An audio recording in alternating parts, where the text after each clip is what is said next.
Faites très attention à l'église. La vraie information ne circule pas si vite. Ce qui circule vite dans nos vies, ce sont des fausses informations. Je vous dis et je vous jure. C'est pour cela, moi le Seigneur m'avait doté d'une sagesse. Alléluia. Concernant mes enfants spirituels, concernant tout ce qui est spirituel, je n'ai pas l'habitude de répondre aux gens. J'ai l'habitude de garder calme et d'avancer. Le temps est le meilleur allié pour savoir à quoi avancer.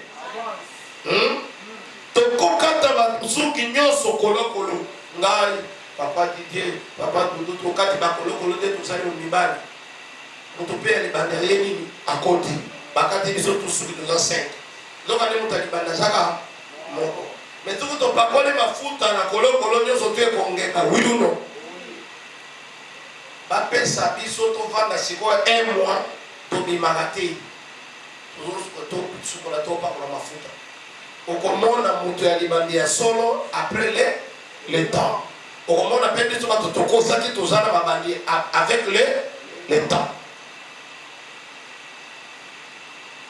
Qui est dans l'église, c'est le lien le plus mauvais. Ce qui va aider ça qui est dans l'église de place ici, où il y a les seigneurs. Les difficultés énormes. Mais les autres voyaient l'opportunité de ce pays-là. Les autres voyaient quelle chance. Malheureusement, ceux qui voyaient l'opportunité, ceux qui voyaient une chance, ceux qui voyaient que ça, c'est une bénédiction, ils étaient au nombre de 2. Dis avec moi 2. Mais ceux qui avaient vu autre chose que le combat, ils étaient très nombreux. Yes. Amen. Excusez-moi. Peut-être ça m'a écouté, ma voix, la voix. La raison, la salle qui met qui est au niveau de la raison. Moi, était la mine, qui moi était, maintenant l'obésité. Hein? On va dans les tripoler, chata, la commune à Souka. 1, 2, 3, la tour, la beauté à la. Ça m'a pas bourré. Au lit, ça me l'a, la beauté à la ligne. On entend la ligne pour la ligne parce que oui, le pasteur désiré a dit tout va puis après son texte on peut savoir qu'à hein avec un message naïe alors bien mon temps à transmettre en temps ma personne tout développer pendant 10 minutes à bi yango penta wana ceux qui ne connaissent pas le pasteur désiré il était le pasteur actuel de notre église, Azarago, Atinelina Matea Oye, ils ont correspondu Kaka, braver la paix. Amen. Ils ont correspondu Kaka. L'hôtel de Malikolo Mouké, et puis le famille va continuer. Toujours mon canal nombre, chapitre 13. On va aller dans le verset 1er, donc on va 16, après on a sauté la dernière verset 6 à 33, ils ont ce nombre 14, verset 1er, on a sauté 6 à 11. Donc pour explorer le pays de Canaan, que je donne aux enfants d'Israël, qui enverra un homme de chacune des tribus de leur père, tous seront des principaux d'entre eux. Amen. Je continue. Moïse les envoya du désert des Paran d'après l'ordre de l'Éternel. Tous ces hommes étaient chefs des enfants d'Israël. Voici leurs noms pour la tribu de Ribel, Chamois fils de Zakour. Pour la tribu de Siméon, Shapha fils de Ori. Pour la tribu de Juda, Caleb fils de Jephné. Pour la tribu d'Issachar, Jigial, fils de Joseph. Pour la tribu d'Ephraïm, Osée, fils de Nun. Pour la tribu de Benjamin, Palti, fils de Raphi. Pour la tribu de Zabulon, Gadiel, fils de Sodi. Pour la tribu de Joseph, la tribu de Manassé, Gadi, fils de Soussi. pour la tribu de Dan, Amiel, fils de Gemali, pour la tribu d'Aser, Setur, fils de Michaël, pour la tribu de Nephtali, Nashbi, fils de Voshi, Vossi, pour la tribu de Gad, Géal, fils de Maki. Tels sont les noms des hommes que Moïse a envoyés pour explorer le pays. Moïse donna à Ose, fils de Nun, les noms de Josué. Ah, je vois que vous lisez ensemble avec moi. 26 à 33. À leur arrivée, ils se rendirent auprès de Moïse et Aaron et de toute l'assemblée des enfants de Dieu. Les enfants d'Israël plutôt.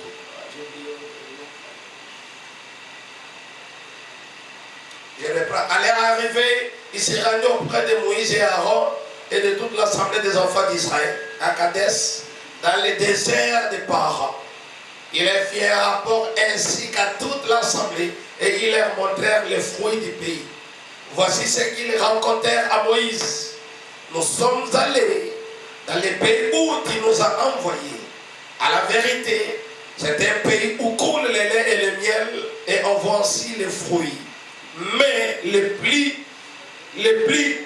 peuple qui habite ce pays est puissant. Les villes sont fortifiées, très grandes. Nous y avons vu des enfants de qui? d'Anak. Les Amalécites habitent la contrée du Midi, et Étiens, les Jébusiens et les Amoréens habitent la montagne, et les Cananéens habitent près de la mer et le long du Jourdain.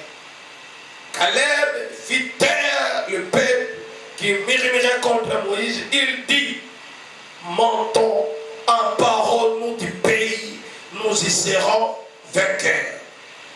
Mais les hommes qui étaient allés avec lui dirent: nous ne pouvons pas monter contre ce peuple, car il est plus fort que nous. Et ils décrièrent devant les enfants d'Israël les pays qu'ils avaient explorés. Ils dirent: le pays que nous avons parcouru pour l'explorer est un pays qui dévore ses habitants.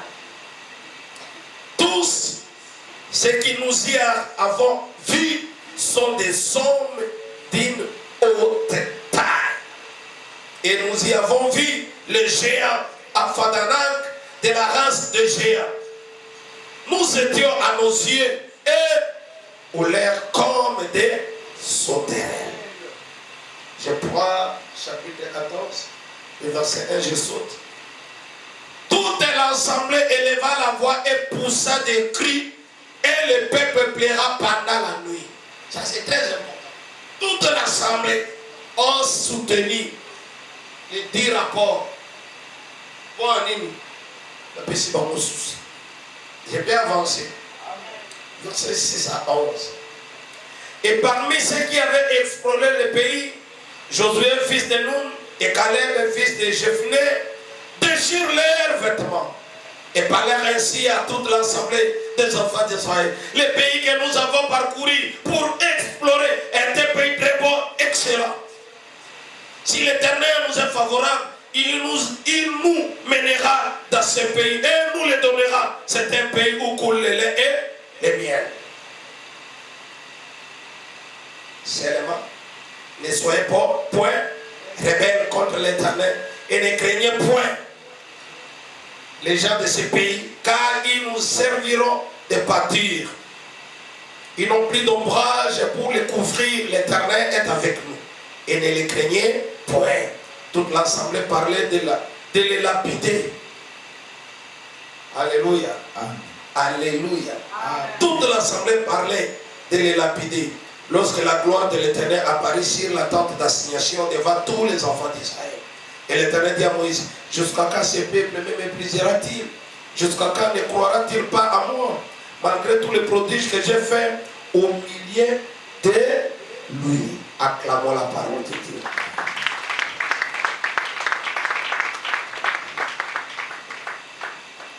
Ah, maintenant, nous avons été un pasteur d'ici.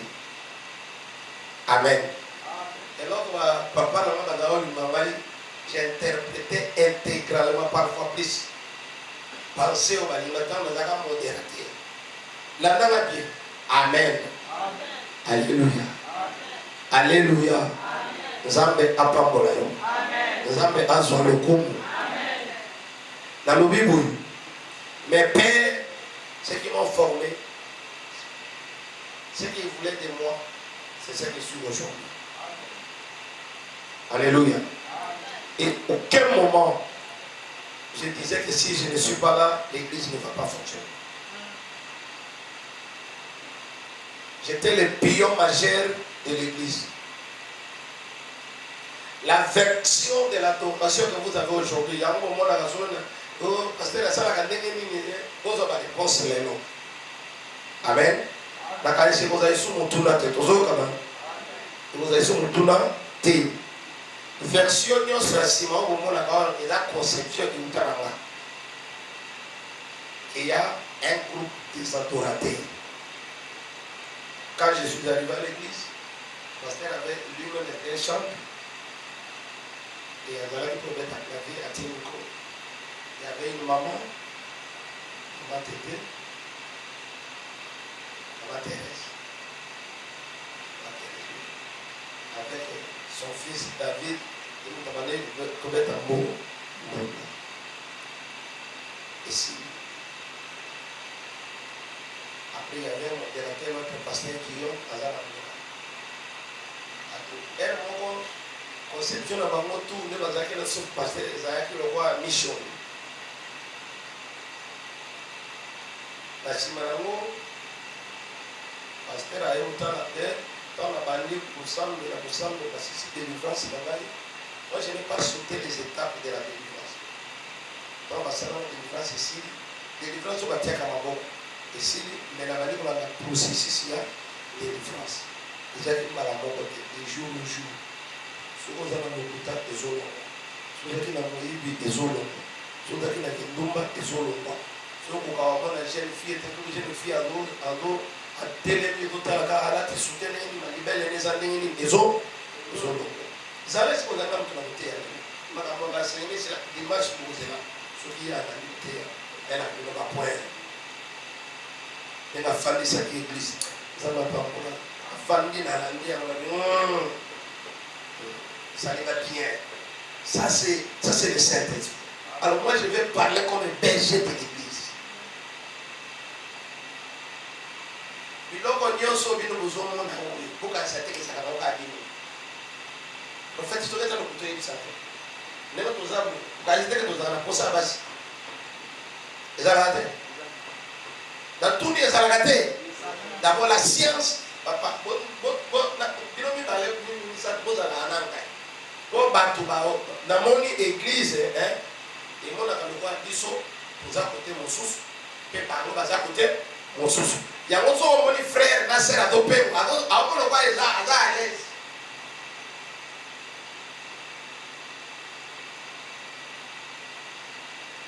Et si là, nous allons finir après, le pasteur va me voir.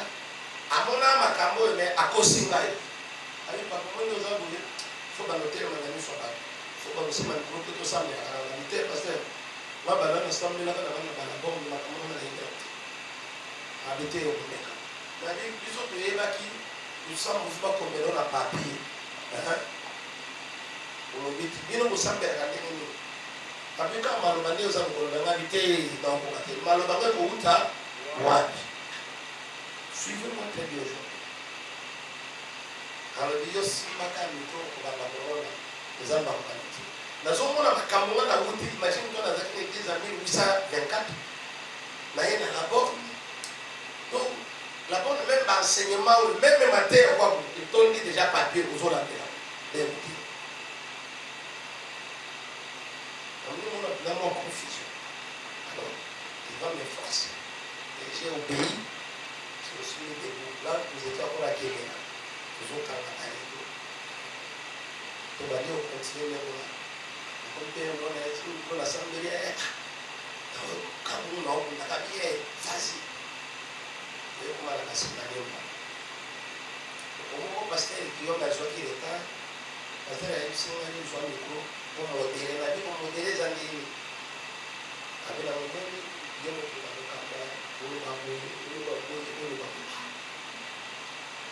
accepté, je l'ai fait.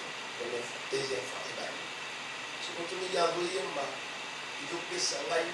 Là où il y a un souci, là où il y a un souci. Je vais envoyer ma. Il m'a appelé, il m'a appelé, il donc ça va se faire. Nous avons une place dans l'outil. Nous avons une erreur. Nous avons tout le monde fait un coup. C'est comme un camboué à Zoyema. À Zoyema, on va vivre là. C'est comme au liengaï. On a bien. Ce qui a impacté ma vie dans mon relation, c'était quoi? J'ai donné des sujets, je ne savais pas que ces sujets, l'entend moni comme moi, soit tu n'as pas eu ça. Oui, mais c'est là. Amen.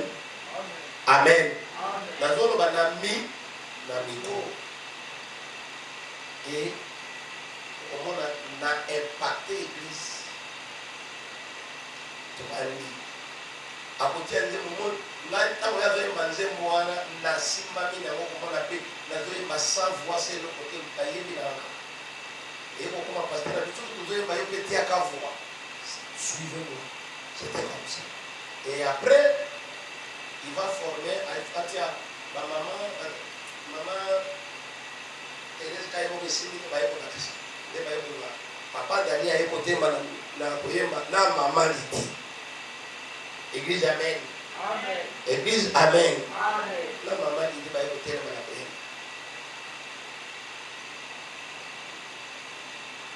Ngata sangote, nosiote.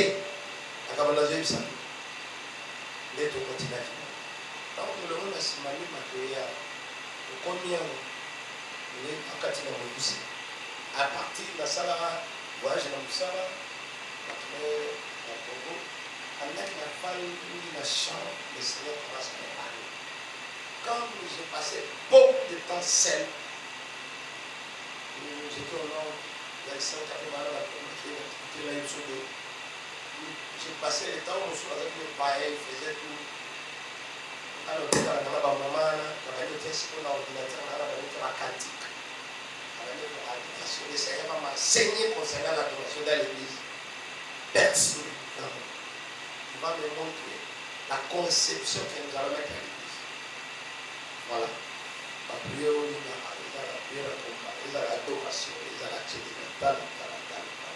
comment l'église est ça? La grande cœur est ça. Il me parle. Le Seigneur m'explique.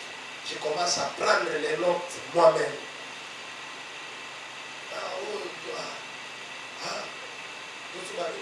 Première note. Oh, ma soeur a dit, tu vas dire, tu vas dire, tu vas dire, mi, fa, tu vas dire comprendre, kaka, mais nous devons bien, j'ai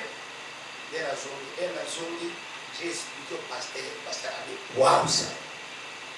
À cette époque-là, maintenant, pour l'adoration, j'ai eu le temps de suivre aller au l'autre. L'autre avait une école, et dans la RTLC. Mais même il y a mon maya à Sifiou. Mon maya qui na côté studio maman. Alléluia. De temps en temps, on s'en va. Dans la noix, les carottes, parce que j'aimais tellement aller mon autre. C'est quoi le voyage? La télévision, la maya, la porte, la musique, on s'en va. Quand on explique le pasteur va me donner un livre concernant l'adoration. Après, maman, bazalaki na mutu na bazalaki na maman moko bazo salane musala mbai na pasteur. Akoma livre moko pe concernant louange, adoration et action de grâce. Maman yeli j'ai commencé à lire. Pasteur commencé. Tant papa moni kaka ke makambo oyo nzamba na kesa kende abali la sangai. Yesu babani pesa ba orientation. Ça après, on a formé un groupe, on a bandi au compte à prier. C'est ce groupe-là que je vais maintenant intégrer les autres. On a bandi pour former la chaîne. Mais dans le il y a deux dimensions, ou soit deux parties. C'est-à-dire une partie où il est chargé à l'enseignement. Qu'est-ce qu'on appelle l'adoration? J'ai enseigné l'adoration ici. Voilà, papa, tous les frères ici, c'est une tête. On souhaite pratiquer l'adoration. pratique na biso adoration ezalaki mpe banzembo te. Banzembo ezalaki parmi les points qui interviennent dans l'adoration. Je termine les enseignements concernant l'adoration. Pour lesquels la pratique, tu bandis, tu adorer dans notre foucami, tu bandis, si nous avons intervenir. C'est à ce moment-là que on va venir pour la base, la adoration. Amen. Est-ce que vous entendez la main? C'est très important cette chose. C'est vraiment. Parce que nous avons pu l'écouter. Nous jouons. Il y a qui me quitte, il y a qui m'a maniote, il y a qui m'a vite. Il y a qui m'a maman Ali. Après, il a intégré Bala. Ngolu, Badara qui nous bazana écouter. Ngolu, il y a qui va m'écouter.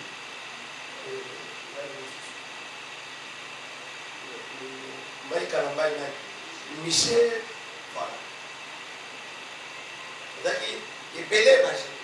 Il y a des gens qui ont encadré, qui formé bango.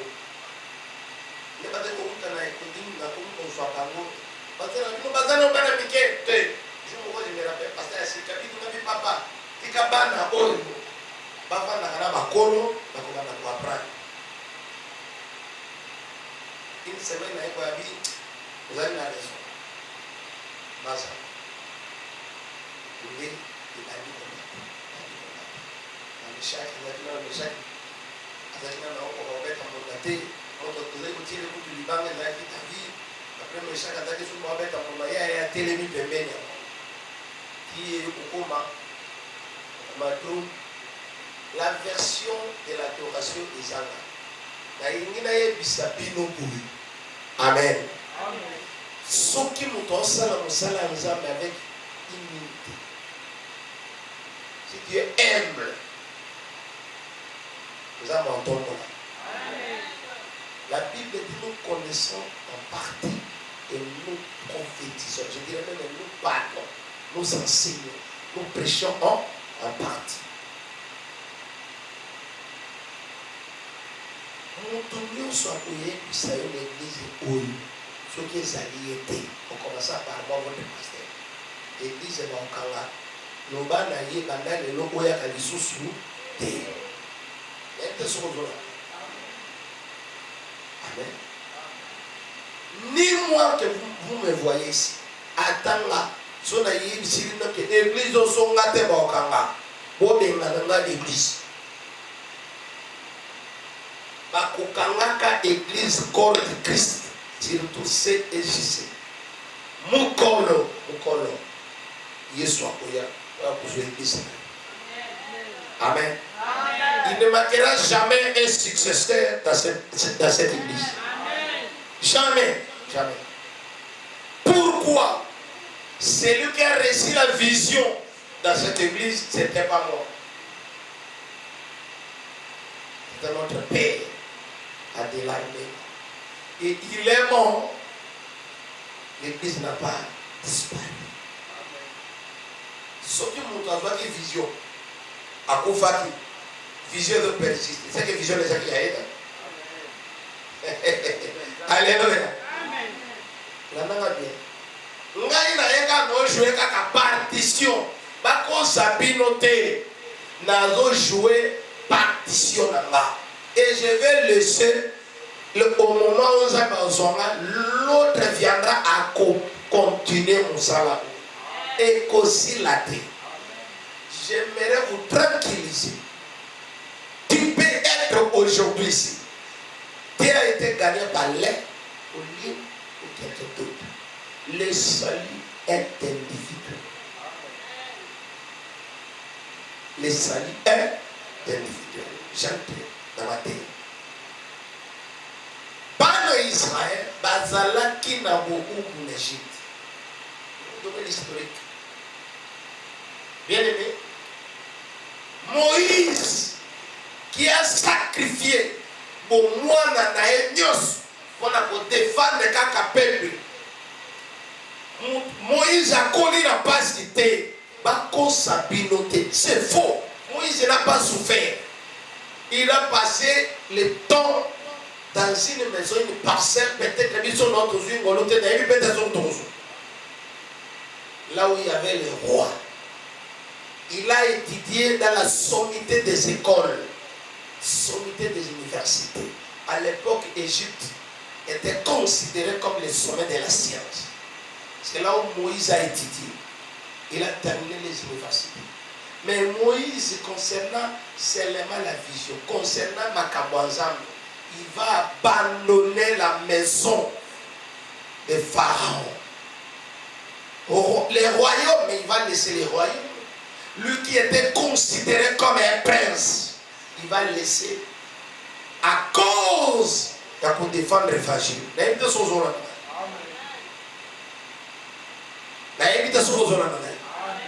Les hommes de Dieu, nous serons persécutés à cause de la vérité.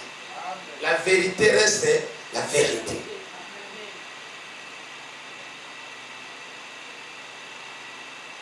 Ceux qui ont dit que la terre tourne autour du soleil, Galilée, on l'a tué. Mais aujourd'hui, la science nous donne raison. A fortiori, nous avons notre base sociologique, notre base des enseignements. C'est la parole de Dieu. Nous défendons la parole. Vous ne me voyez jamais ici venir défendre quelque chose pour vous réjouir. Faux. Non. Moi, que vous me voyez aujourd'hui, votre pasteur, vous avez la difficulté de comment la Bible est, ça va être fou, la Bible est tout le temps. Ils ont un verset, mon côté, la Bible est bandale, le long de vous, dans vous échapper. Dans vous les canabés, non, oyo, il semble bien. D'un côté, à des Genèse à Apocalypse. Je suis à l'aise. S'il faut prêcher sanctification, je vais vous prêcher. Pasteur Otsou Kaka, oui. Les gens m'appellent, oui. Qu'est-ce qu'il faut faire? Je dois me repentir. C'est ça la Bible. Je ne peux pas prendre mes défauts. Dans comme ça, mon doctrine, je ne ferai pas.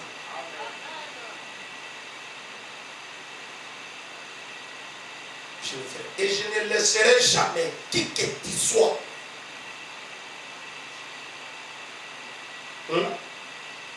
Négo, ami, camarade, relation, connaissance, serviteur de l'église, nakutika kayote, oya na matea, oyo ngana ndimela Yesu pona yote, ikolikate.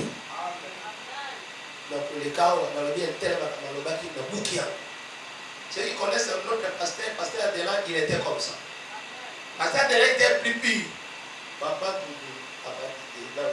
prophète Glory. Pasteur Nanga, Udotea, Ayoki place wana, Izana Mokokote, à télévision de la Bible. C'était des scandales. Mais moi j'ai ma manière. Mais la bouillard, la bouillie, c'est l'église, et l'autre tel, ils ont un soubassement. Moi, dans ma foi, dans la Bible, j'écris au nom de Jésus. Un point, un point. Sokingai na pangusi. Mouchoir. Mon père a vu mouchoir. A dit non, là, le mouchoir à l'air. Et ça, on a bien dit. Tout le temps, madame. Ce qui a mené qui m'a dit que moi, je suis mal. Ils ont un péché. Dans mon église, ils ont église à mouchoir. Ils ont un mafouté. Ils ont un bouchité. Ils ont un bâti. Ils ont un kakaya. Yesu. Congo na Yesu. Un point. Un point. Bien aimé. Et l'autre est comme Sakingai. Yoka. Frère Maya l'a dit. Ok, pas un qui s'appelle sur Bikila. Tu vois, comme on bat là, Bikila. Est-ce que qui s'y met au battre là, yo combien ils ont battu la kiss? Ce qu'on a tout dit au monde là.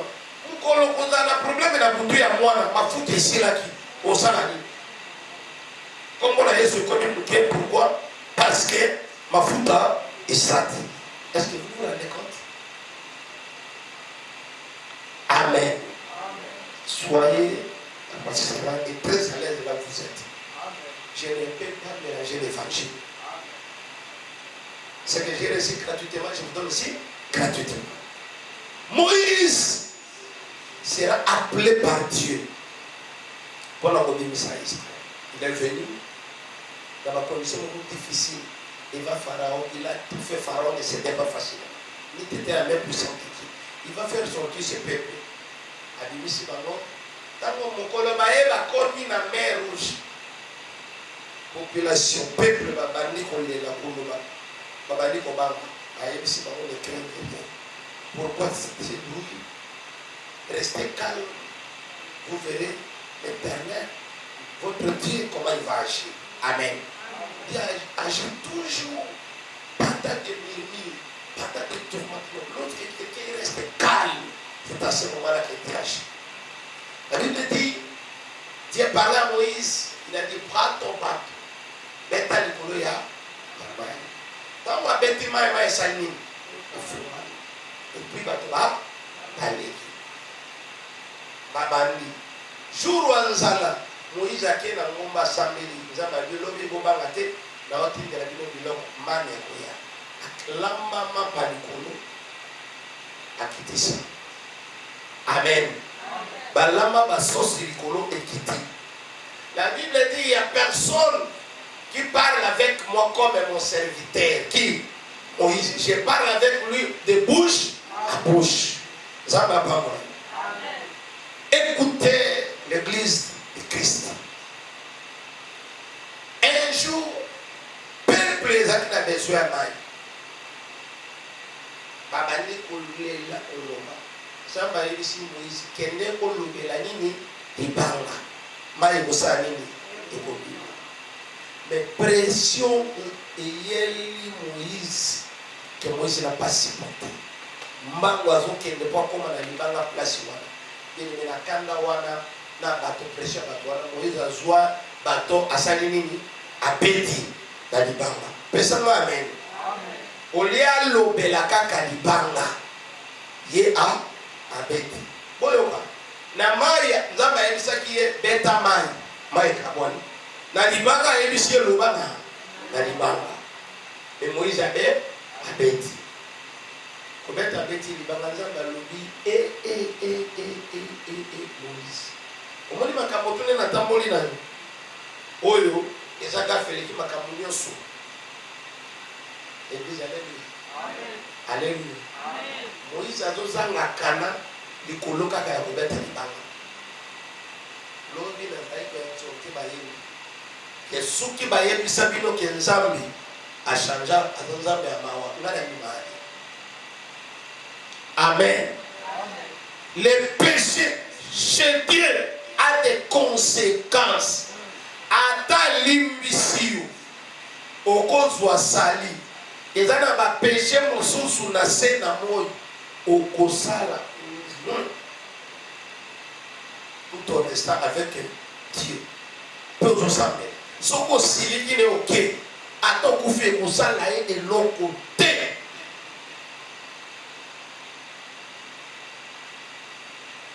Amen. Tout ça quand on a nzambe te que nzambe à Nouveau Testament nzambe ya ngolo motako sayote. Alléluia. Amen. Tango balobaka ngolo ezali il y avait des choses par exemple on est devant nous motako za impureté. Pendant que moi si aza na ba période à l'époque les femmes n'entraient pas. La dame là. Amen. Alléluia. Amen. Tango balobaka oh non moi ça cause à sobisise mais moto à cause à moto ya baba. Hein? Dans les assemblées de saints, ils ne pouvaient pas entrer.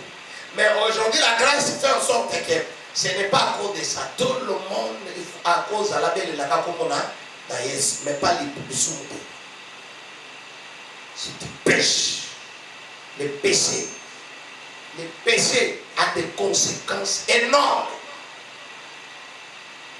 Et pour remonter l'onction, c'est facile. C'est là où j'ai compris qu'on entretient l'onction, on protège l'onction, on soigne l'onction.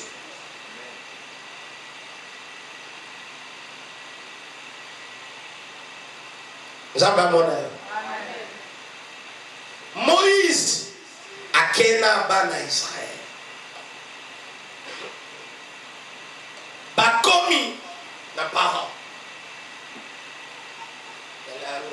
ça, Kadesh Barnea. Mon père a déjà voulu ces mots-là terribles. Et il va parler tel que le Seigneur lui a dit. Qu'est-ce que le Seigneur lui a dit? Nombre 13. Zamba Moïse Bouré. Pendant la tribu Moko, un représentant. J'aimerais dire à quelqu'un, toi qui es venu à l'église, tu es le représentant de ta famille, mais tu es influencé par l'église négativement à quelqu'un qui est à côté de toi, sans pour autant savoir que c'est toi qui as le salut de votre famille.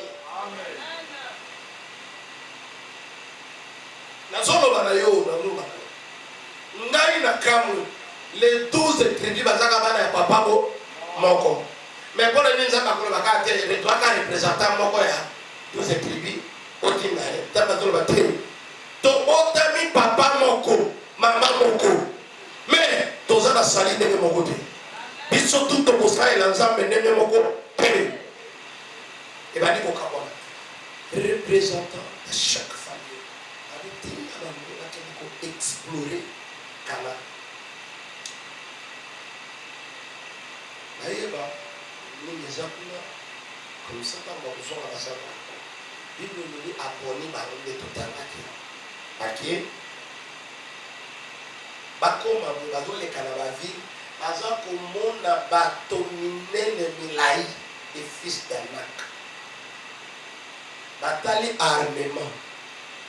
Bango Kobazana, nous a marche. Bazata na mundu te bazana le loko. Israël se servait, l'Allemagne bien se servait de quoi? Quand ils arrivent à cette ville-là, une ville conquise, Amen. Quand on la parenthèse, Zamba la kisingai. Au fur et à mesure que tu soumu kaka, tu peux sa sata force et la tanyo surtout les kisi na mabondi. Amen. Là c'est plus.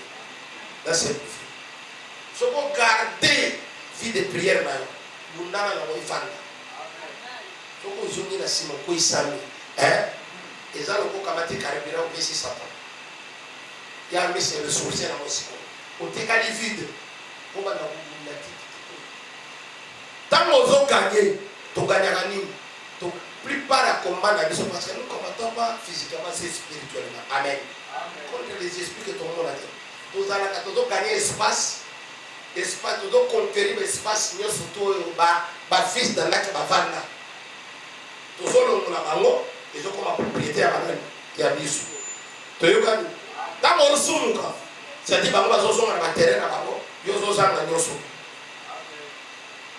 Israël, puisqu'il marchait, il allait comme se servir, il a récupéré, il a avancé. Quand ils sont allés voir les 12 représentants des 12 tribus d'Israël, allaient maintenant espionner le pays dans lequel le Seigneur les avait promis, ils arrivèrent tous là-bas, ils voyaient l'armement, l'arsenal.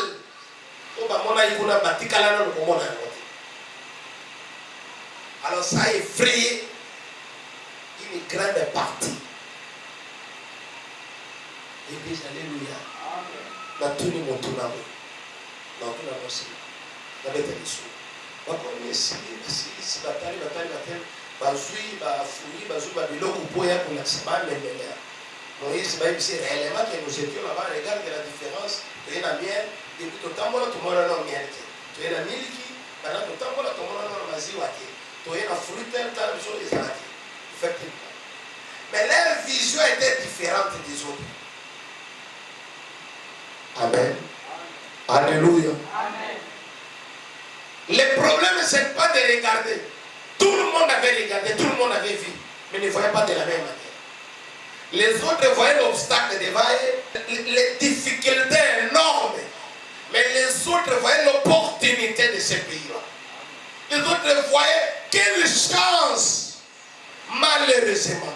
Ceux qui voyaient l'opportunité, ceux qui voyaient une chance, ceux qui voyaient que ça, c'est une bénédiction, ils étaient au nombre de 2.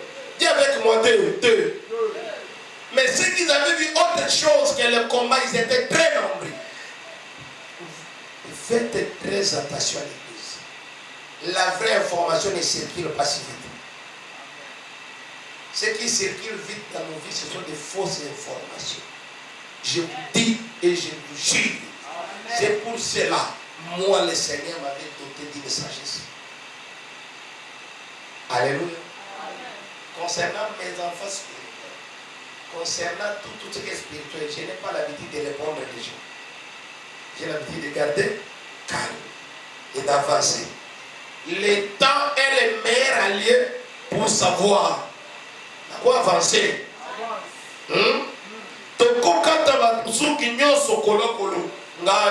Papa Didier, papa Doudou, tokati bakolo kolo de tout ça au mibali. Notre père les banderiers à côté. Bakati biso tous ceux qui nous enseignent. Donc allez nous talibana saka moko. Mais tout ton papa les mafuta na kolo kolo nyo sote kongeka. Oui ou non? Ba pesa biso to vanda siko 1 mois to bimaraté. Toujours to suko la to pa kwa mafuta. Okomona mutu ya libandi ya solo après le temps. On appelle des gens avec le temps. Qui est dans l'église, c'est le lien le plus mauvais. Et qui est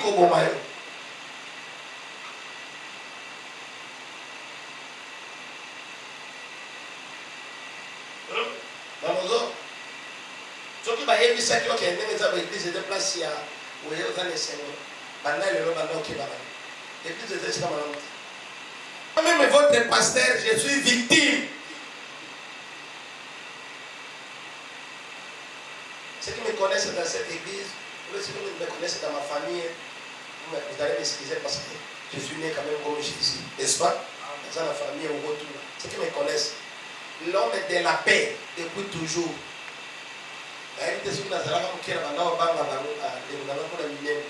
Mais l'homme de la paix dans ma famille, c'était toujours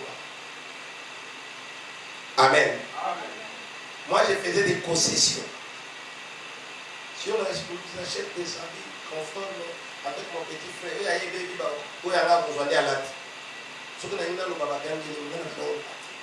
j'ai regardé. L'homme des concessions, c'était moi. Dans ma vie, je n'ai jamais et j'ai entendu dans mon église ici qu'ils ont la bataille. Je commence d'abord par ma famille. Je commence par mes amis. Même mon toit, il y a un poisson. Je parle avec lui, je rigole avec lui. Mais moi, j'ai écouté dans mon église qu'il y a des gens nana linga bangote.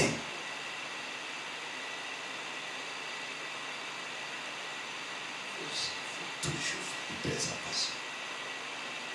Et ce qui est bizarre, bato bazolo ba makambo wana ngai ne misusu na fanda na bango ni. Mais moi-même bato na mesati. Bato dans l'église ici. Les gens qui ne voulaient même pas monter aller après ça va monter pour yoka makambo. Mais à ole kala. Avant d'une église à zo comme évangile. Na pe note. Bato na mutuna. Oyaki kusala. Surtout des gens pesi na mbote te. Comme dans la kanda na chiko oyaki kusala.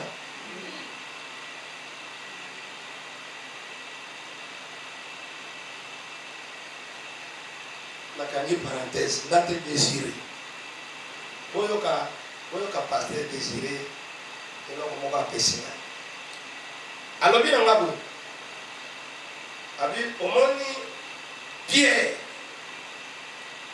na Judas. Basala infraction moi on va travailler avec. Désiré baptême là. Na ebisi papa, infraction na bi.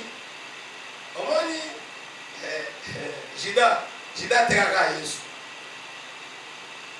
Mais Pierre a tiré le loco à grave. Baotuna Pierre, alors vous serez mes témoins. Baotuna yo, tout le monde y dit, au bout de l'année, Pierre a sali. Naïe Pierre, té. Alors dit va bien en parjure. Il y a ça le ministère de la justice. Abi Moutuna, côté à la Bakendai. Yes, est-ce que vous avez Pierre à la bande? Abinga, Tala, voilà, il a mais ce jour-là, il a régné Jésus pas une seule fois. Pendant combien? 3 fois. Il a trahi Jésus. C'était la haute trahison. Il est là. C'est qu'on a tourné. Pourquoi? Moi avec mon pasteur. Sur la capée. Ils ont quoi binoto? Yo qui kaka au pasteur on dit moto tout na tête. Tobali de oui papa. Bon pour la ligne kasi. Batika Pierre bien. Na bande poser la question. Est-ce que je peux avancer? Amen. Vous savez dans notre vie, pour la nanga bien. Et ça la bateau sous. Ba cause la pembe nanga. Mais ça va tika le pour la bateau pour batika l'église. Après cet exemple, Ngamo, Zaka pasteur adjoint, Zaka serviteur, c'est Maïla l'ancien papa. Natikala la église. Pierre n'était pas un apôtre aimé par Jésus. Faux. Mais tout le monde est là qu'on dit, il soit ça là, quel que soit qu'on y est, il soit gardé Pierre. Quand Jésus marchait, il parlait avec ses disciples. Il y avait les autres qui dormaient sur sa poitrine. Pas Pierre. Mais qu'est-ce qu'il y a eu? Pierre avait tendance, il était courageux. J'ai déjà dit, n'est aux abonnés. Pour bon mon abokonde Nicolo, bon dia nous autres nanga, bon mais la makila nanga, baye ko libatala ni. Pierre a zaki vieux, la baronne sur pas comme ça. Baba ni ko guide, il faut il la sacerdoce, il faut vivre. Pierre a dit na wali on donc a pétrole na bitama kaba. Oh, on a bon débattre. Nen Yes. Balobi ke yo no poto mo ko ko poto me la makina no ko le azo. Na bien. Oh, ndani ngana boy. Ile ko tina Yesu siku afu ola makomi aye bisayi que signifie le si. Que signifie la chair. Mukolo mosus alobi batoba soloba nini ponanga. Bato babali ko pesa bali ko bali pesa. Era nita. Makamunga na yebi tipo na manifeste à terre. Les autres ont Pierre a fait cette définition à Jésus. C'est toi le Messie, c'est lui qui devait venir. Pierre, ils ont maïlam maquillé les péchés. Ils ont révélé. C'est-à-dire quoi? Pierre n'était pas comme tous les disciples. Tu peux être ici. Or, peut-être que tu seras mon disciple, tu es mon disciple. À tous à la capemé namate, à tous à servante, à tous à président, à tous à serviteur, bien-aimé, défends l'évangile, tu me défends aussi. Amen. Quand tu défends l'église, tu me défends aussi. Amen. Pierre défendait l'évangile. Pour défendre, il faut comprendre. Donc, Jésus a prouvé que Pierre, mon takoko sa Pierre, a santé. Hypocrite, dépéré. Les gens qui ne sont pas d'accord avec les propos de Jésus, à propos de Jésus, il préfère dire à Jésus, oui, par après il fait Pierre, tout ça, il a dit au Kende de Soussou, et pas une aide à Malobaya, bon, moi, il va dire Pierre, Malobaya, tout le monde, habituellement, il faut la tourner. Il y a un temps à être. Il y a un temps à être. Jésus, Makila, il faut il y a un temps à payer, il y a un temps à payer, il y a un temps à payer. Batoana, Jésus a été pour moi. Donc, la réponse, Jésus voyait à Pierre quelque chose très important au côté de la pierre. Il y a loi qui la courage au Sadamo. Yo, les frères, moi non, pas de yo, les banques, les colons, la yonde, la homone. Si les tombés comme les colons là. Bon, hier soir, comme on est tonga naé. Nani a côté quand on est tonga. Bazan tous. Et trois, très proches. Mais Pierre, courageux. Il a dit non, c'est lui-là, c'est lui qui est courageux.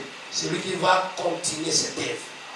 La Bible dit le premier jour quand Pierre a repris la parole aux actes des apôtres, il y a plus de 3000 convertis. Plus de 3000. Papa, vous voyez pourquoi Baye pour les Yesu. Basala pour les capotes. Vous savez pourquoi basala pour les capotes? Parce que tous, ils étaient des religieux. Ils étaient des religieux. Paul n'a jamais été avec Jésus, mais il était le disciple de Jésus. À cause de quoi? Il y a des gens dans mon église, au cause de Pembe, il y a des disciples à Jésus.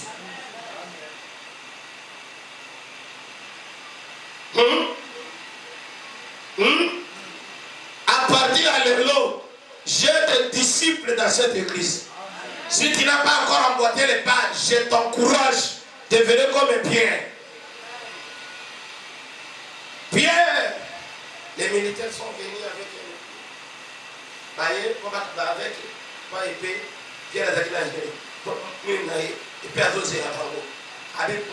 défendre Jésus. C'était déjà l'image de l'église que Pierre faisait. Comment il peut défendre la parole, comment il va défendre Jésus. En défendant Jésus, il défendait la parole. C'était ça. Prêt à mourir pour la parole. Mais nous avons déjà ici. Amen. La vie de l'hypocrisie.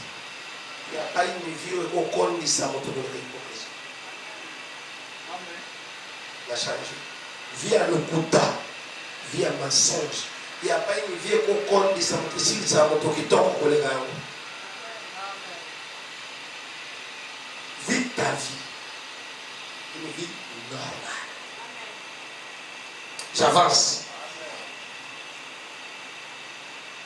Jésus voyait quelque chose, la pierre, où il coquille, où Azaki, il voyait seulement l'église.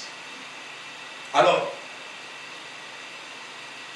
les 10, parmi les 12, les 10 ont commenté négativement. Les 2 ont parlé positivement.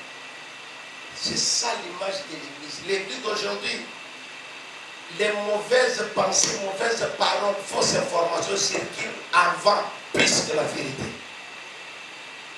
Les 2 se sont levés après pour hausser le ton. Ils ont haussé le ton. Ils disent non, il est vrai. Regardez Moïse, tout ce qu'ils t'ont dit, c'est la vérité et la réalité. Nous avons vu tel, nous avons rencontré tel. Mais nous aussi, on a l'expérience de notre Dieu. Amen. La façon dont le Seigneur nous a fait sortir aux mains des pharaons, ça n'a pas été facile. Durant notre vie, on n'a jamais vu, jamais vécu une grande quantité, disons, l'étendue de la mer s'est séparée en 2 parties. C'est là pour la première fois. Ce Dieu-là ne va pas nous abandonner. Je suis venu dire à quelqu'un aujourd'hui, je suis venu te rassurer aujourd'hui, je suis venu prophétiser aujourd'hui, je suis venu confirmer aujourd'hui. Cette église, vous allez voir l'année prochaine comment est-ce que Dieu va nous visiter. Comment est-ce que Dieu va changer les choses dans mon église. Je suis venu vous rassurer à cause de tes paroles. Rien ne sera comme avant. Rien. Plus tu vas parler du mal de l'église, plus l'église va commencer à monter plus haut. Ni t'aider les fausses informations, ni t'aider la haine d'Hérode. L'évangile est en Égypte. Et la Bible dit ceci: Hérode a voulu neutraliser, tuer les petits enfants. Dieu a réveillé Joseph. Il a dit à Joseph: prends les petits enfants, prends sa mère, fuis en Égypte, parce que j'ai besoin. Là où il y avait le siège de l'occultisme, là où il y avait la résistance, là où on refusait le christianisme, là où on refusait Jésus. Et il est temps maintenant que Jésus foule les pieds là-bas en Égypte, à cause de la haine, à cause d'éviter la mort, à cause de médisance, à cause de la division. Et l'évangile est entré où? Au siège de l'occultisme. Je suis venu parler à quelqu'un. Le mal ne triomphera jamais. Jamais. J'avance encore. Je suis venu vous dire, cette église à partir d'aujourd'hui est transformée. Cette église est transformée. Que vous ne voulez ou pas, l'église est transformée. le mal na molili moto tu asala kamabe na molili tika tika tika eye mabe mupepe zofula na lingina bakisa lisusu mupepe kofula lisusu oya turo babenga ngo tourbillon tourbillon ekobande tourner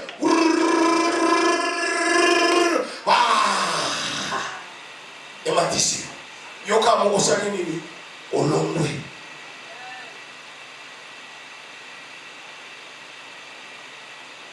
Hallelujah. Hallelujah. Ndenge bozalaka bwe bozaba ndimi na ngati. Bolanda ngaiti. Bolanda nani? Yesu. Nakosakana na bavi na bino te.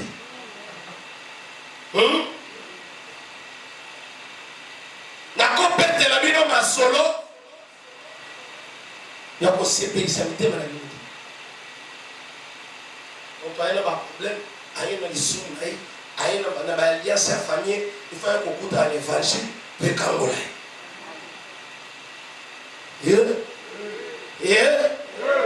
il faut ya otala maman bilenge à partir ya lelo vous devez vérifier toute information. Nous avons des canaux maintenant et communication information. Et comme prêter si qu'on a collège. Voilà n'a pas bien. Pas question de baloba qui est au capitaine. Tout le monde qui est monté faut s'en aller. Autour. Ça de là il fait un truc comme moi. Ça là dans le mot. Avec si maman moi. Officier à elle. Maman a fait un peu à moi là. Moi on va faire moi là. Comment on a 18 ans, 16 ans, 17 ans. Tu as dit maman a fait un peu de moi. Il y a moi aussi. Il a dit maman a fait un peu de la soupe. Il a dit la famille, il faut aller à la purification. Purification, il faut nattier bouche, nez contre nez, yeux contre yeux. Le pasteur a couché avec ses petits enfants. Petite fille. À Kamati évangile à Saint-Nini, à torpiller l'évangile. Vous qui me regardez, celui qui va torpiller l'évangile ici, c'est la mort.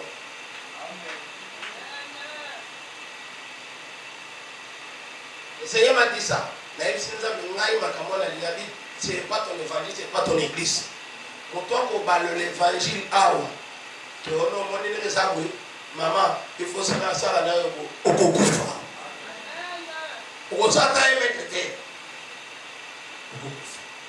L'évangile reste l'évangile. L'évangile amène la solution, amène la guérison. Nous avons besoin de Dieu avec nos problèmes. Motako sabinote, motabotama na famille ezanga lisumu azate. Motabotama na famille ezanga bitumba azate. Mais toyaki pas dans Zambé pour akangola biso. Soko komi na église, masumu wa famille koki ko impacter les soso. Te. Soko komi l'église, tout na kakir dame pour expliquer nengo botama et permettre là au cambi à orienter. Mais l'orientation est biblique. J'ai entendu dans mon église, basombisi mutumai, basombisi mutu Bible, baïbasa ma cérémonie. Bino, dans mon église, il y aura la mort. Quand tu touches à l'intérieur, tu me trouveras.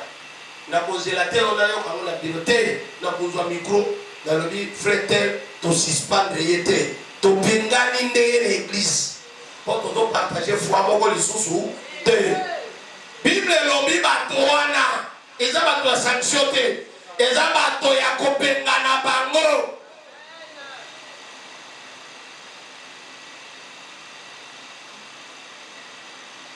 Église ekufa te. Église ekufa te. Amen.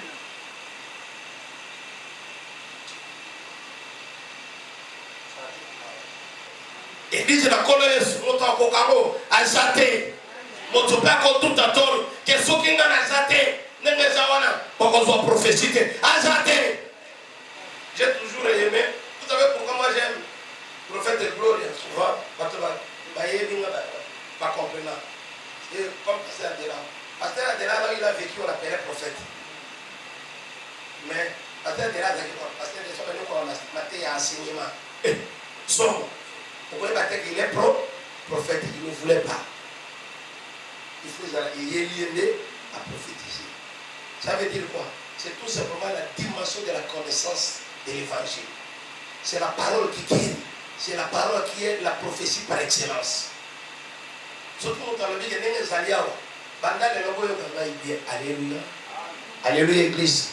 Surtout dans le vie de Yé. Soba Zate. Offrande de Bagoti Ate. L'Oban de Yé. Qui est total à ce qu'offrande de Bagoti Ate. Surtout dans le vie de Soki Azate. Prophétie comme ma église. L'Oban de Yé. On est le cas qu'on a visité que la prophétie. À qu'on visiter à ta maman, mon père, mon père, c'est une prophétie. Amen.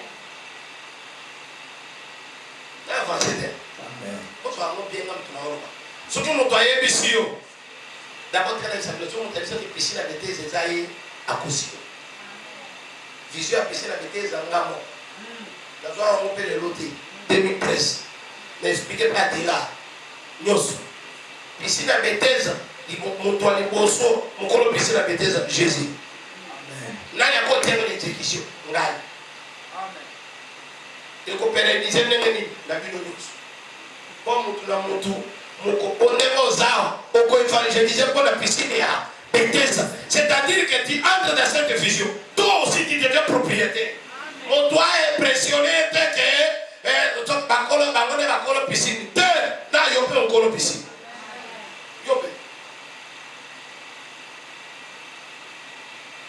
D'ailleurs, tout le monde a changé. Tout le monde a changé. Totalement l'église, totalement.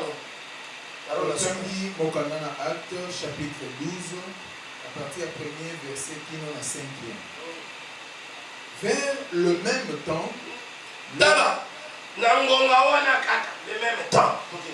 le roi Hérode s'est mis à maltraiter quelques membres de l'église.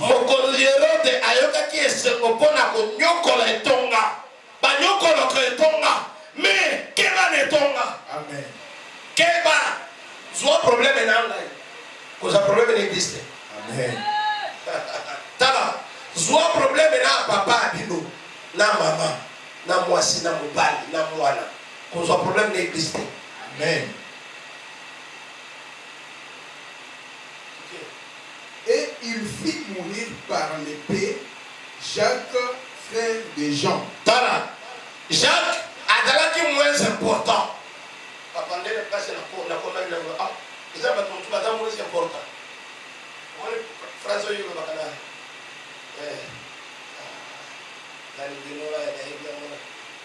David, Abilio ko kele bitum matin. Joas, voilà. Yo ko kele bitum matin parce que yo doit représenter yo mo. On doit représenter Israël, on dit mayo tika. Pour ça c'est que nous sommes au Kofi Israël ça ni. Et ça, c'est important. Amen. Dans chaque génération, Amen. Nous sommes important. La famille est la vie. Amen. Nous avons important sa famille. Non, tu es important. Ok. Il fait mourir. Abomi, banane, chrétien, banane, serviteur à l'ennemi, bébé Yaïs. Associé. Vous les théologiens, vous ne savez pas que tous les disciples sont morts. Des mingi va faire décapiter. Vous voyez bien? Amen. Vous avez un disciple, vous va décapiter. Oui. Voyant que cela était agréable aux Juifs,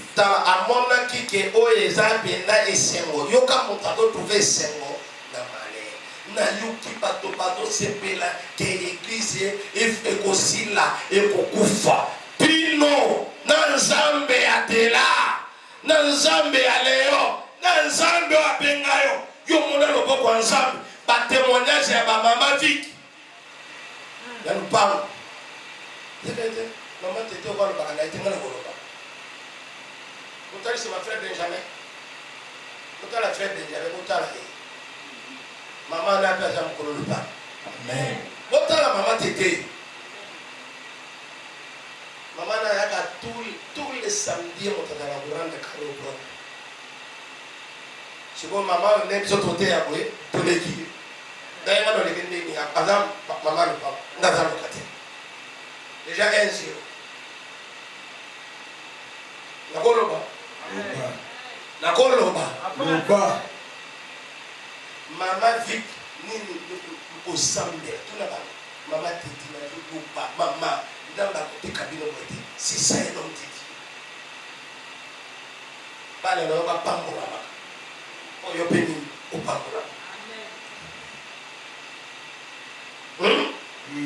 Maman, t'as la voix, ça te met les mots, on peut pas bailler, pas le paquet.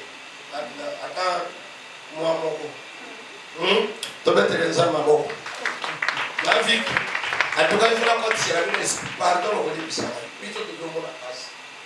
Mon comme support, la musique, on va dire qu'on va travailler en coopération à locataire. Qui aux hommes d'un on va dire, oh merci Seigneur, merci.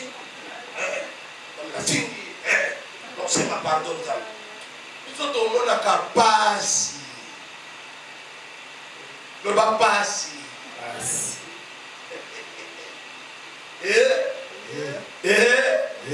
Tana. Moi, que Dieu nous donne tous nos parcelles. Que Dieu te récompense aussi. Toi qui me suis, je te bénis aujourd'hui. Aujourd'hui, nous sommes le 2 août avant décembre. Tu seras chez toi aussi. Amen. De la même manière que les autres sont là, ils ont eu le temps de patienter. Ton temps est arrivé. Ton temps est arrivé. On t'appellera aussi maman le pango. Papa le pango. Oh là la pongi. Oh soit pongi. Oh bah nous avons peine à faire 10 mois. Oh bah nous continue.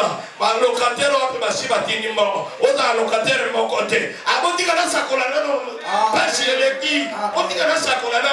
Donc comme il y a le pango. Mon tapola la tala va théâtre mon corps. Il d'accord il y a des monstres. Azala bah locataire bah le loi pour comment travailler long.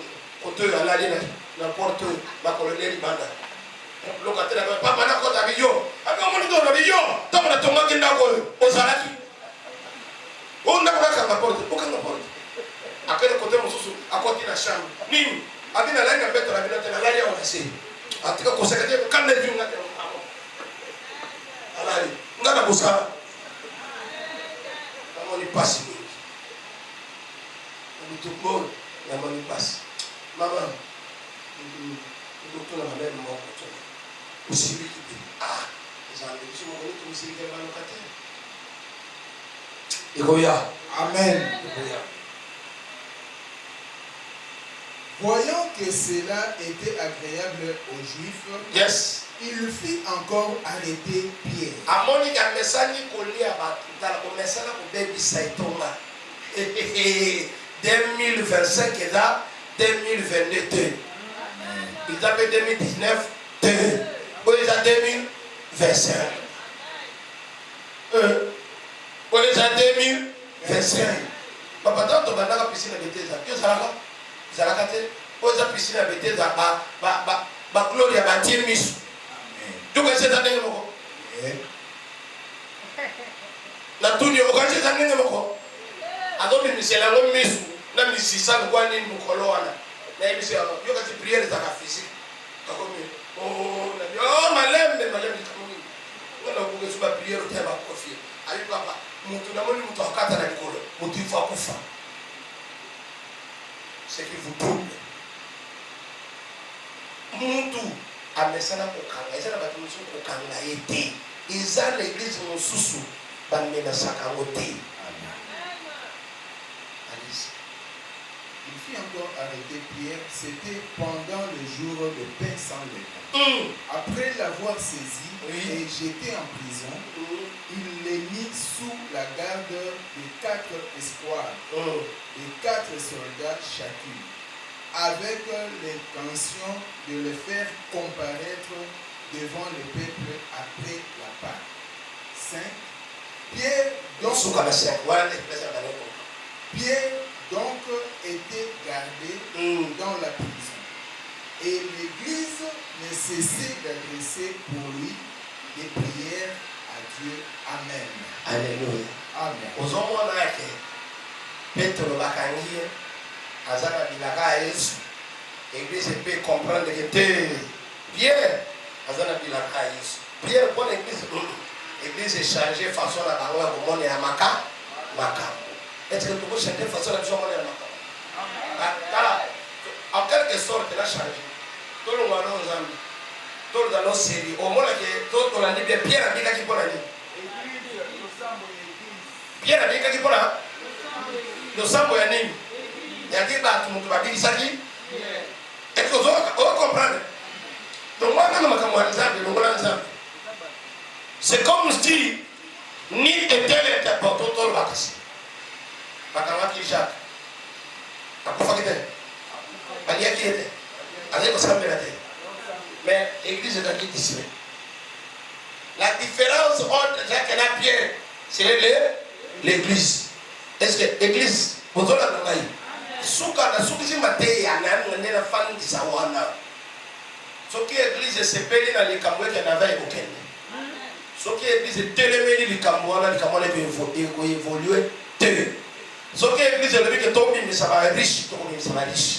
Soki église le que d'autres églises va pauvre to sera pas pauvre. En quelque sorte tous les autres dépendent de nous, tous les autres dépendent de biso. Est-ce que tu vas changer ma cam? Est-ce que tu vas changer ma cam? Est-ce que tu vas changer ma cam? Il y a mon côté pour une cause commune. Tu vas changer ma cam. Tu vas mourir ma cam. Tu vas changer piscine avec tes amis. Tu et dépendre de mon tour côté. Tu vas changer. Tu vas changer que mon tour encore régner. Tu vas changer. Tu peux changer ma camotte, tu changes avec les piscines avec des arômes. Tu continues à la maman pour pas mater. Tu peux changer.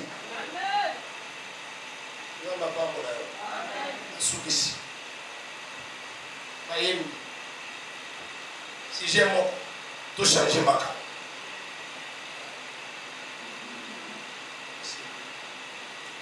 La question qu'on fait tellement une minute, si j'ai mon tellement tout ça, mais là.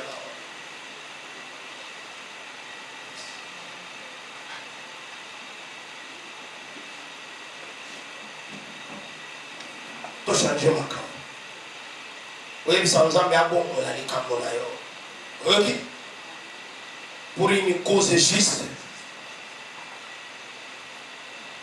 Pour que tu vas battre mon matin, nous sommes tous là, les pieds dissous. Ça là qui a maman j'ai le couteau. Maman j'ai la zone, là il faut que tu aies tout ça, mais la baïnère qui bat. Yo t'as allé aux études. Vous avez qui? Ouais. Vous avez un diplôme de haut actuellement vous avez la fête.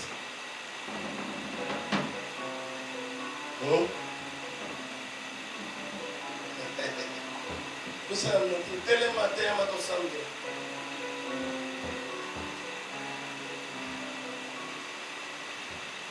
Amen. Nous avons appelé ça avertissement de l'église.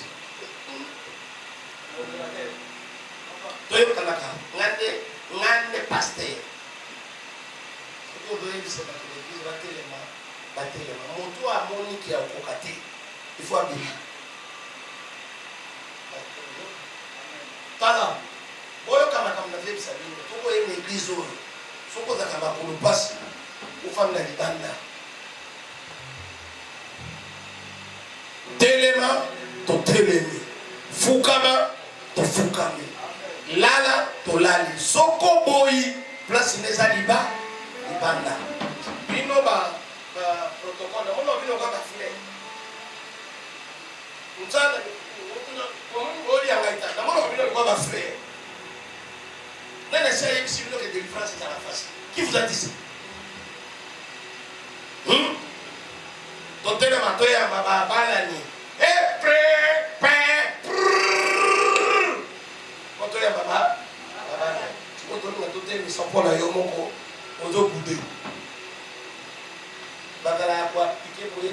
nous sommes.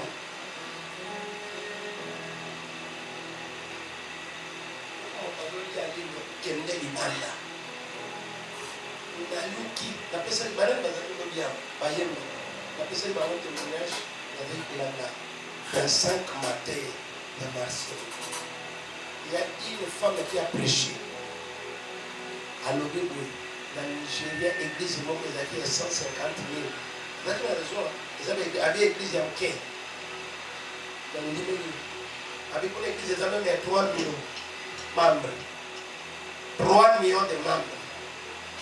Allez, on a dit à 150. On va aller dire 16 h 17 h. Attends. Non, 18, 19 h. Parce que là, il y a encore 21. On va dire 23 h. Avec pasteur, comme 23 h, climat est comme l'adoration, la matière. Climat est comme. Il faut immortaliser à lui téléphone. Monsieur téléphone est dans la salle. Pourquoi on filmer? Ayo kakaka wa be babeki mo monde de ça pourquoi on a pas tout babalou là il chez l'andali cette espèce à contacter téléphone au monde de zalia hein ils sont au sein de téléphone au monde dans le jour de tête à combien de messages quand tout ça dans la télé simplement comme on a entendu on a battu à bolingo on a dit on a un message l'église. Comme on a dit, répétition. Maman wana lobi à mon ananoute. Moutouata mon côté. A dit 150 000 membres. Mon mis si téléphone n'est pas filmé l'atmosphère. A dit caméraman n'est pas fixé sur la caméra.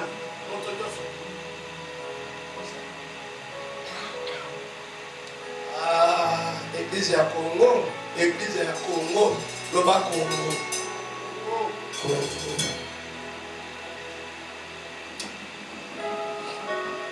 Une minute, oui, sans Américain, vous avez.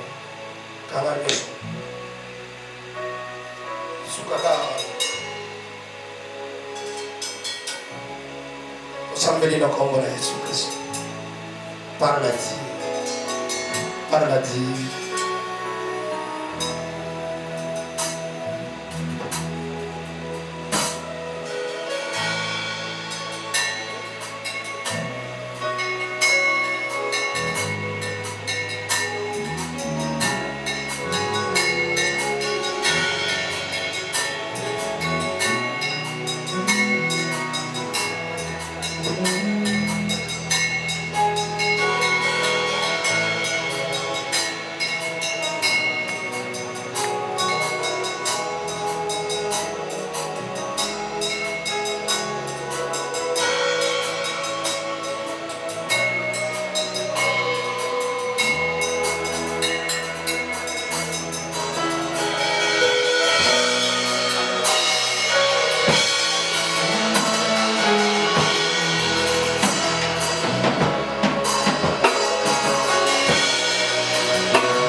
attention à l'église. La vraie information ne circule pas si vite. Ce qui circule vite dans nos vies, ce sont des fausses informations. Je vous dis et je vous jure. C'est pour cela, moi, le Seigneur m'avait doté d'une sagesse. Alléluia. Concernant mes enfants spirituels, concernant tout ce qui est spirituel, je n'ai pas l'habitude de répondre aux gens. J'ai l'habitude de garder calme et d'avancer. Le temps est le meilleur allié pour savoir à quoi avancer. Tokokata basuki nyoso kolokolo ngai papa Didier papa Doudou tokati bakolokolo de tusali mibali mutu pe alibanda nini akoti bakati biso tusuki tuza 5 donc ane mutu alibanda saka moko mais tuku to bakole mafuta na kolokolo nyoso tu ekongeka wiluno bapesa biso tovanda sikoyo 1 mois tobimaka te tosukola topakola mafuta okomona mutu ya libandi ya solo après le temps okomona pe biso bato tokosaki toza na babandi avec le temps qui bana église c'est le lien le plus mauvais soki bayebisaki oke ndenge eza baéglise eza place ya oye oza le seigneur banda lelo banda okebaka église eza esika malamu les difficultés énormes. Mais les autres voyaient l'opportunité de ce pays-là. Les autres voyaient quelle chance. Malheureusement, ceux qui voyaient l'opportunité, ceux qui voyaient une chance, ceux qui voyaient que ça, c'est une bénédiction, ils étaient au nombre de 2. Dis avec moi 2. Mais ceux qui avaient vu autre chose que le combat, ils étaient très nombreux.